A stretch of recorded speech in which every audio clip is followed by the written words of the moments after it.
Bonjour à tous, comment connaître votre CMP ou votre code de classification nationale des professions? Donc il faut savoir que la classification est composée de 5 parties. Donc la première partie c'est la FIR 0. La FIR 0 concerne uniquement les postes de gestion. Par exemple les responsables de la publicité, les directeurs, les financiers, les responsables de relations publiques et tout. Ensuite on a la FIR 1 qui concerne les professions nécessitant généralement un diplôme universitaire, par exemple les conseillers financiers, les ingénieurs en logiciel et tout. Ensuite, on a donc la FIR 2 concerne les professions nécessitant généralement un diplôme d'études collégiales ou un apprentissage de 2 ans ou plus, ou des tâches de supervision. Donc, par exemple, des techniciens en réseau informatique et web, des technologues de laboratoires médicaux. Ensuite, on a la FIR 3 qui concerne les professions nécessitant généralement un diplôme d'études collégiales ou un apprentissage de moins de 2 ans, ou une formation en cours d'emploi de plus de 6 mois. Par exemple, comme les boulangers, les pâtissiers, les assistants dentaires et auxiliaires dans les laboratoires dentaires et tout. Ensuite, on a la FIR 4, c'est la 4e catégorie. Donc, c'est la profession nécessitant généralement un diplôme d'études secondaires ou une formation en cours d'emploi de plusieurs semaines. L'exemple, c'est gardien d'enfants en milieu familial, vendeur et décorateur et tout. Donc, on a pour la FIR 5, c'est les professions nécessitant généralement une démonstration de travail à court terme et aucune scolarité.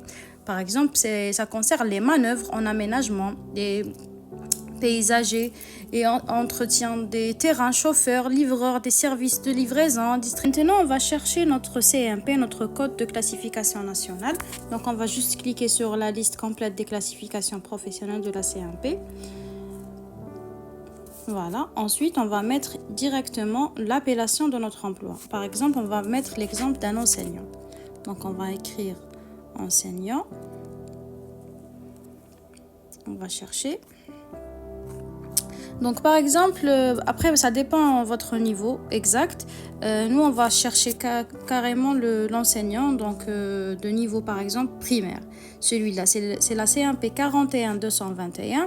Donc, il est de la FIR 1. Il est donc enseignant de droit et services sociaux communautaires et gouvernementaux. Donc celui-là, il travaille dans le gouvernement, donc il enseigne le niveau primaire. Donc ça, CMP exact, c'est 41-221.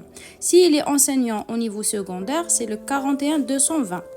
S'il est enseignant au niveau collégial et autres instructeurs, donc instructeur ou instructrice en formation professionnelle, il est de la catégorie CMP 41-210 et de la FIR 1.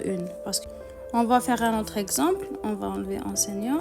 Par exemple, on va mettre comptable. Bien entendu, comptable, c'est très large, mais on va reconnaître notre poste à partir des titres affichés.